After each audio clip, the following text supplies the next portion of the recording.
ये एक प्लासी का युद्ध ईस्ट इंडिया कंपनी और उसका भारत में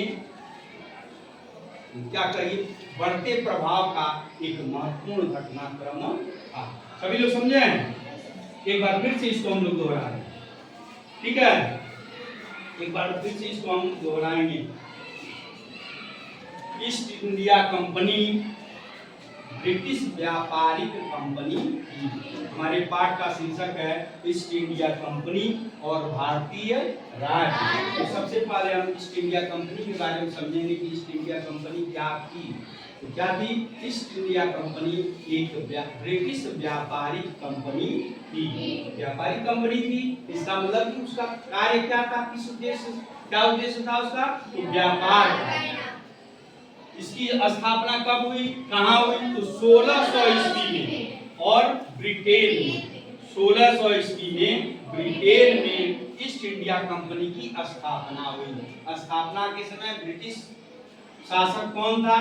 तो रानी एलिजाबेथ प्रथम ब्रिटेन की शासक थी और उन्होंने कंपनी की स्थापना करवाई और साथ ही साथ अनुमति दिया, चार्टर दिया, यानी अनुमति दिया। किस बात का अनुमति दिया? कि ईस्ट इंडिया कंपनी ब्रिटेन से निकल करके, यूरोप महाद्वीप से निकल करके एशिया महाद्वीप में जाए, ठीक है? और एशिया महाद्वीप के पूर्वी देशों जैसे जिसमें भारत प्रमुख था, भारत में जाकर के वहां से व्यापार करें। व्यापार में भी कुछ वस्तु थे, जैसे कल हमने पढ़ा क्या था? सूती वस्त्र, रेशम और चाय। इन 4 वस्तुओं का व्यापार करने का अनुमति उनको मिला ईस्ट इंडिया कंपनी। पहली घटना। दूसरी घटना, 1600 में स्थापना हुई, अनुमति मिली और 1608 ईस्वी में पहला जत्था ईस्ट इंडिया कंपनी के व्यापारियों का पहला दल भारत के गुजरात राज्य के सूरत नगर के बंदरगाह पर व्यापारियों का जत्था जल मार्ग के द्वारा आया, ठीक है? फिर धीरे धीरे इन्होंने क्या किया?